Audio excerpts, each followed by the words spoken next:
वर्तमान दौर में देश अनेक चुनौतियों का सामना कर रहा है।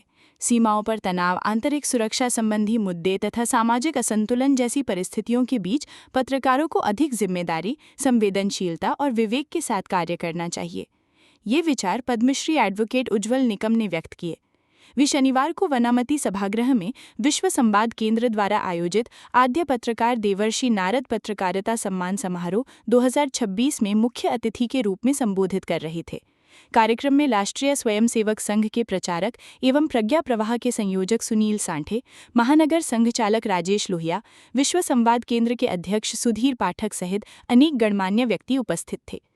विश्व संवाद केंद्र द्वारा आयोजित इस सम्मान समारोह का यह 5वां वर्ष था। समारोह में लोकमत के छायाचित्रकार संजय लचोरिया, पत्रकार निखिल भूते एवं दिव्येश द्विवेदी को सम्मानित किया गया। मासिक एवं साप्ताहिक पत्रिका वर्ग में जीवन विकास रामकृष्ण मठ को सम्मान प्रदान किया गया। सोशल मीडिया श्रेणी में सुनील कुहिकन की अनुपस्थिति में विनोद अंभोरे ने सम्मान ग्रहण किया। वहीं स्तंभ लेखन के क्षेत्र में निकिता गावंडे, हिमांगी कुलकर्णी, वैष्णवी ठाकरे तथा वेद गुलगुले को स्मृति चिन्ह, शॉल एवं श्रीफल देकर सम्मानित किया गया। अपने संबोधन में निकम ने कहा कि भारत की लोकतांत्रिक व्यवस्था संविधान पर आधारित है, इसलिए प्रत्येक नागरिक और विशेष रूप से पत्रकारों को संविधान के प्रति आस्था रखते हुए अपने दायित्वों का निर्वहन करना चाहिए। उन्होंने कहा कि अभिव्यक्ति की स्वतंत्रता का अर्थ केवल लोकप्रियता या सोशल मीडिया फॉलोअर्स बढ़ाने के लिए बिना तथ्यों की पुष्टि किए कुछ भी प्रकाशित करना नहीं है। उन्होंने 26/11 मुंबई आतंकी हमले के आरोपी अजमल कसाब को फांसी दिए जाने से पूर्व मीडिया कवरेज से जुड़े कुछ अनुभव भी साझा किए। निकम ने कहा कि अभिव्यक्ति की स्वतंत्रता का दुरुपयोग समाज में नकारात्मकता और हिंसक प्रवृत्तियों को बढ़ावा दे सकता है, इसलिए पत्रकारों को सकारात्मक सोच का प्रसार करते हुए युवा पीढ़ी को सही दिशा प्रदान करने का कार्य करना चाहिए। इस अवसर पर सुनील साठे ने कहा कि समाज में बढ़ रही नकारात्मक प्रवृत्तियों को समाप्त करने के लिए सकारात्मक विचारों और रचनात्मक समाचारों का प्रसार आवश्यक है। और जिनको आज आद्य पत्रकार देवर्षि नारद पत्रकारिता से पुरस्कृत किया गया है, ऐसे भगवान देवर्षि नारद मैं कहूंगा, इनका खास मैं अभिनंदन पहले करता हूं। ये बात सही है कि हमने जमाने से हम सुनते आए हैं कि नारद यानी नारायण नारायण, और नारायण एक इनका ऐसा वाक्य था हमेशा जिसके तहत लोगों को लगता था ये झगड़ा करने को लाए। झगड़ा करने वाले नारायण ऐसी एक प्रतिमा, छवि उनकी पिक्चर द्वारा, माध्यमों द्वारा कीजिए। लेकिन वकील होने की हैसियत से मैं हमेशा, मुझे 2 सवाल दिल में आते हैं। मैं कुछ बातें हिंदी में कहूंगा, कुछ आपके परमिशन से मराठी में बात कहूंगा, क्योंकि जब मैं हिंदी में बात करता हूं तो मेरी मिसेस इंदौर की होने के कारण वो कहती है कि आप हमेशा हिंदी का मर्डर करते हैं, इसलिए I will speak in both languages. तो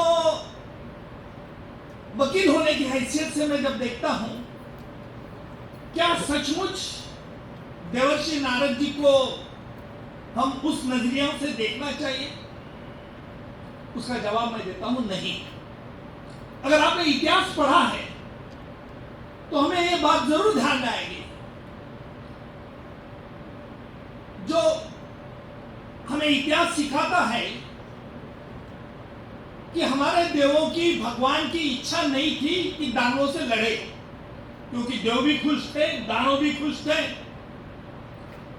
और देव उनको लगता था क्यों हम लड़े दानवों से, हम युद्ध नहीं करना चाहते।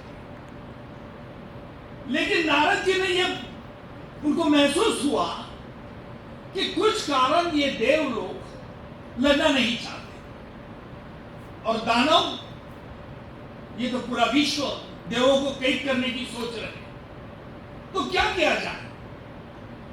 तो इस तरह से इधर कहना कुछ बात, उस तरह उधर से बात कहना, जिसको हम कानून की भाषा में प्रोवोकेशन, इंस्टिगेशन, यानी देवों को उन्होंने इंस्टिगेट करने का काम किया दानवों के खिलाफ लड़ाई के लिए। और इसीलिए ये एक बहुत, आज जो देवर्षि नारद पत्रकारिता का पुरस्कार दिया जाता है, मैं केसेस के वजह से पूरा महाराष्ट्र घूमता हूं, पर पहली बार मैं देख रहा हूं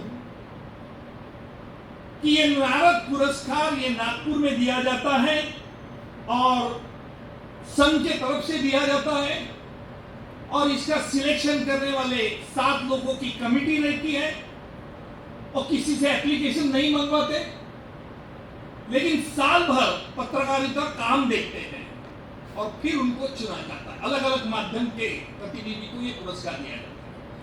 हेच आपल्या स्वप्नातलं घर आहे. पण कसं होईल? तुमच्या सोन्याने. सोन्याने? हा, सोना काय करू शकत नाही. भारतातील सर्वात मोठ्या gold loan NBFC Muthoot finance कडून गोल्ड लोन घ्या आणि बस गृहप्रवेशाची तयारी करा. नमस्कार करतो बाबा.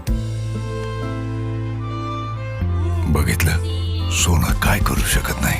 कॉल करा 1-800-313-1212 भारतातील सर्वात मोठ्या gold loan NBFC Muthoot finance कडून गोल्ड लोन घ्या आणि मग पहा सोनं काय करू शकत नाही. कॉल करा 1-800-313-1212.